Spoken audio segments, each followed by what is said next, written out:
असं आहे की शेवटी चर्चेतनं मार्ग निघेल ना, चर्चेतनंच मार्ग निघत असतो. मला असं वाटतं की त्यांनाही माहिती आहे, कायदे आहेत, व्यवस्था आहेत, समित्या आहेत, त्यामुळे सगळ्या गोष्टी एकदम सगळ्या पदरी पडतात असं नाही आहे. पण आपण चर्चेतनं मार्ग काढत असतो. आता मागच्या काळामध्ये आपण 10% रिझर्वेशन दिलं. आज अशी परिस्थिती नाही आहे, 10% आरक्षण लागू आहे. त्या आरक्षणाप्रमाणे भरती झाली आहे, भरती चालली आहे. त्याच्यामध्ये ते आरक्षण कुठेही कोर्टाने नाकारलेलं नाही. कोर्टात आरक्षण आतापर्यंत नीट टिकलेलं आहे. त्यामुळे आत्ताची परिस्थिती अशी नाही की मराठा समाजाला आरक्षण नाहीये, ते ऑलरेडी आहेच. मराठा समाजाचं आरक्षण टिकलेलं आहे.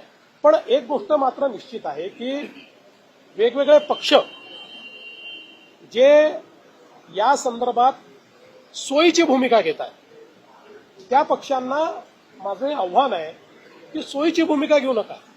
भूमिका घ्यायची तर ठाम भूमिका घ्या. ठाम भूमिका घेताना दिसत नाही. आम्ही तर बोललोच होतो, याचंही करा आणि त्याचंही करा, अशा प्रकारची भूमिका नको. जे कायदेशीर आहे ती कायदेशीर भूमिका घ्या ना. तुमची भूमिका सांगा, काय कायदेशीर भूमिका आहे. या संदर्भात ते भूमिका याकरता सांगणार नाहीत, कारण त्यांना समाजामध्ये भांडण होताना कुठेतरी त्यातनं राजकीय फायद्याचा वास येतो. आम्हाला राजकीय फायदा करून घ्यायचा नाही. आम्हाला सगळे समाज सांभाळायचे आहेत. आमचं सरकार इतक्या मोठ्या संख्येनं या ठिकाणी निवडून आलं कारण आम्ही सगळ्या समाजाला सांभाळलेलं आहे. सगळ्या समाजाने आम्हाला मतदान केलेलं आहे.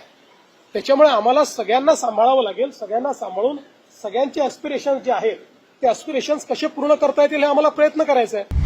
आता isakal.com आहे देशातील नंबर 1 ची मराठी न्यूज वेबसाईट. प्रत्येक अपडेटसाठी isakal.com ला नक्की भेट द्या.